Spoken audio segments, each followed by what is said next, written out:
мисля, че това е добър момент да покажем как работи сензорната стабилизация на Olympus EM5 Mark II. Само да намеря фокуса. Разбира се, тази стабилизация е много приятна комбинация с по-широк обектив, като този, с който снимам в момента. За съжаление, да, той е 9 до 18 мм. За съжаление не е най-добрия като светлосила. В момента снимам на Blenda 4, но пък ми се искаше да ви покажа какво може сензорната стабилизация. В момента е активирана единствено механичната стабилизация. Държа с лявата си ръка апарата пред себе си. Виждате, че това е стабилизация на изображението, което много наподобява това на GoPro камерите, на екшън камерите, защото определено това, което виждам поне на екрана, между другото, това е идеален тест в момента за абсолютно всичко, което може този Olympus от гледна точка на механика, хардуер, защото съм обърнал дисплея към себе си, снимам се. Едновременно с това вали не малко сняг, не мога да кажа, че е най-силния, но определено упорит сняг.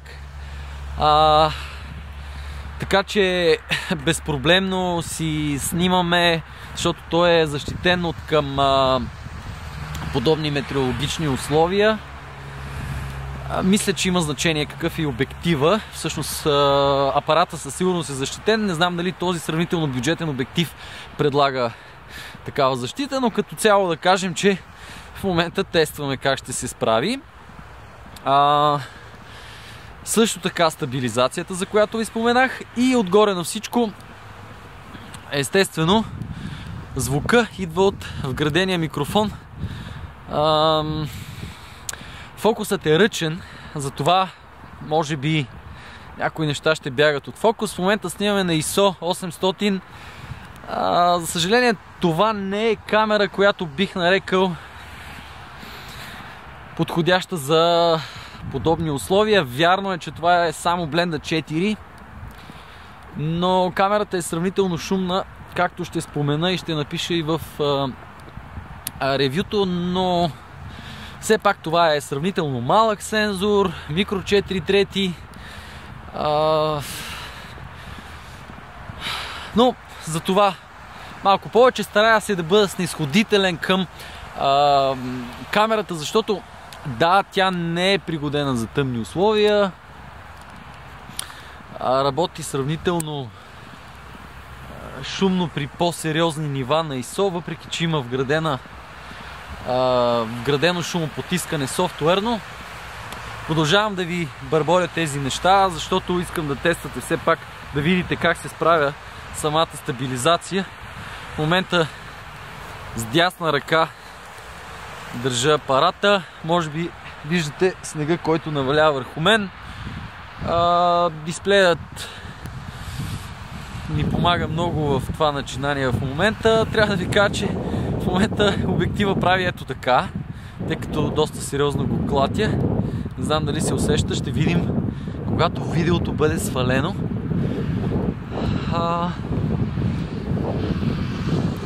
Определено много интересен тест ми предложи, или поне условия за тест ми предложи, така да се каже, природата в момента. Още малко фокус. Виждате, в района на Интерекспо центъра има снегорин. Скъпи приятели, снегорин. Ето сега ще тичаме към снегорина. Дали е снегорин? Да запечатаме това събитие. Снегорин по снежните улици на България. В момент, ето да, като че ли е снегорин. Максимално да доближим. Може би ще минем покрай него или той покрай нас. Не знам. Забележете, чисти локално платно. Почистваме локално платно. Това трябва да се отбележи. Ето българско знаме, за да се види, че това е български снегорин. Не е швейцарски или някакъв друг. Ето го. Замина. И отиде да отстрани този досаден сняг.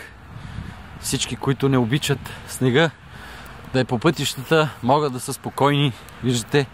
Виждате за какво снегоринно присъствие. Значи с този тест в момента направихме няколко неща. Потичахме срещу снегорина. Не знам как се справи стабилизацията. Вие в момента не ме и виждате, защото наистина е тъмно. Но няма значение. Надявам се, че ме чувате. Едно от хубавите неща, които ни предлага този Олимпус е и... Извинявайте, щях да падна. Възможност да следиме нивата на звука лайв, така да се каже, в движение, защото имаме и аудиометри. Наистина прекрасно. Като възможности тази камера, ще спомена и в ревюто, има толкова много полезни неща, че наистина много би ме изкушила, ако не бяха нивата на шум при видео. Пак казвам, при видео. При снимки камерата се справя много по-добре от това, което предлага при видео. Поне по мои впечатления. Направих и няколко снимки преди малко. Надявам се, че са станали. Стигнахме. Ето ни метрото на Интерекспо център. Тук виждате. Аз ще ви покажа и снега. Да видите, че не се шегувам, че има сняг. Ето на фона на лампата и на фаровете от този автомобил. Записваме вече 6 минути, затова мисля, че е време да приключим. И след като съм си почтил дома, отново ни вали сняг. Отново имаме сравнително ниска осветленост. Но важното е, че при този сравнително кратък и тъмен тест, за съжаление, но пак ви казвам, това е Blender 4 ISO 800, сензор микро 4 трети. Съвсем нормално е да нямаме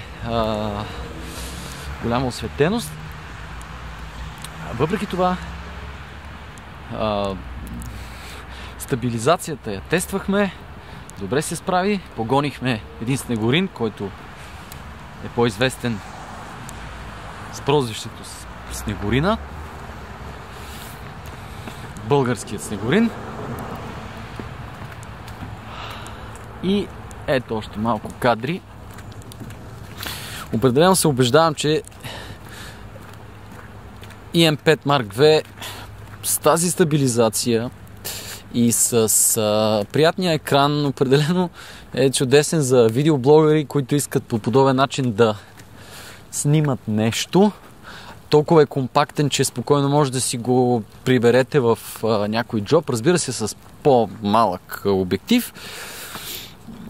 Теглото е буквално пренебрежимо в повечето случаи.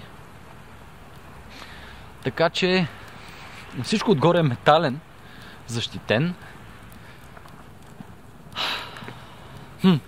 От този тест тази вечер само добри думи за него.